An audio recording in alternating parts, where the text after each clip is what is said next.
Kaylee and welcome back to another video. Each generation has grown with different forms of technology. This has shaped the way in which each generation perceives reality. Technology has evolved greatly over time. Compared to the traditional desktop and laptop you would see in today's generation, typewriters were a common way for information to be printed onto paper.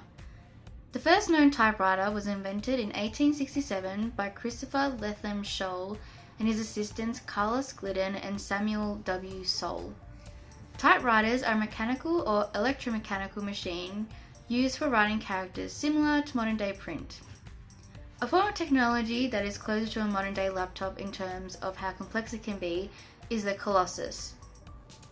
The Colossus was one of the first computers and is sometimes referred to as the Godfather of computers. It was built during World War II by the British to help decipher code sent by the Germans and consisted of 1,500 valves and operated in parallel arithmetic mode of 5,000 pulses per second, according to B. Randell's The Origins of Digital Computers.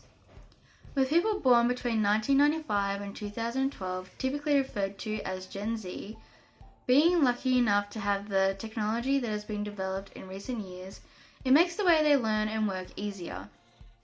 Although it is not only handheld and portable devices, virtual reality is helping in this advancement of technological learning. Although Gen Z are more likely to implement and adapt to the use of VR, Gen Y, which are people born between 1980 and 1994, and Gen X, which are born between 1965 and 1979, may find it harder to adjust to this technology as it can be a little complex. As discussed in my last video, virtual reality and augmented reality are being used in the fields of medicine and aiding in children's education.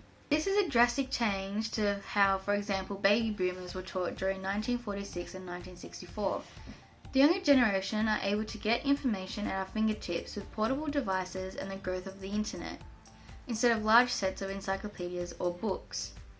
As well as this, with the use of VR, people are able to immerse themselves into training scenarios through the use of virtual reality headsets, which are commonly seen to be used just for games.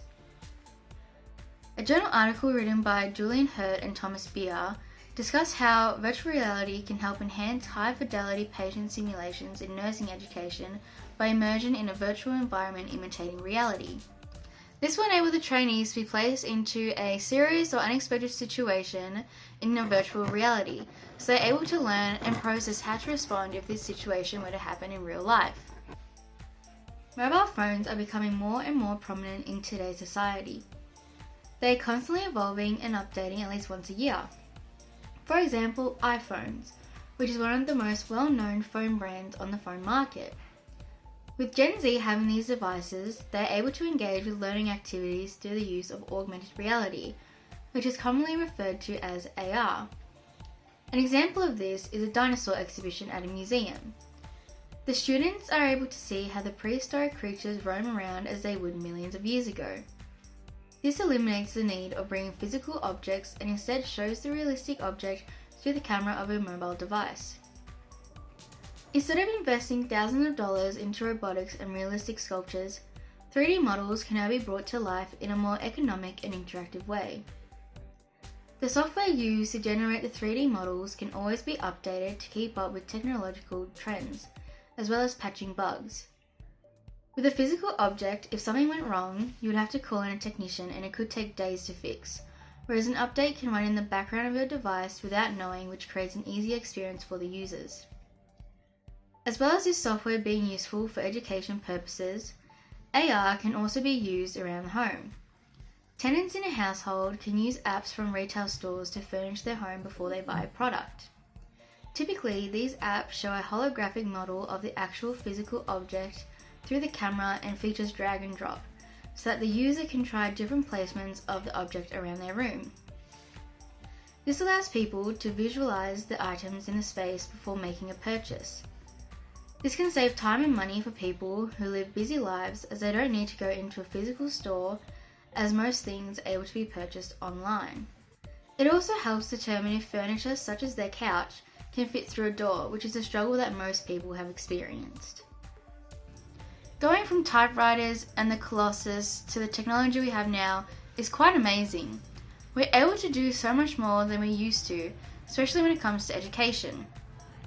More educational facilities should adopt this technology to train students and staff, as it can be extremely useful.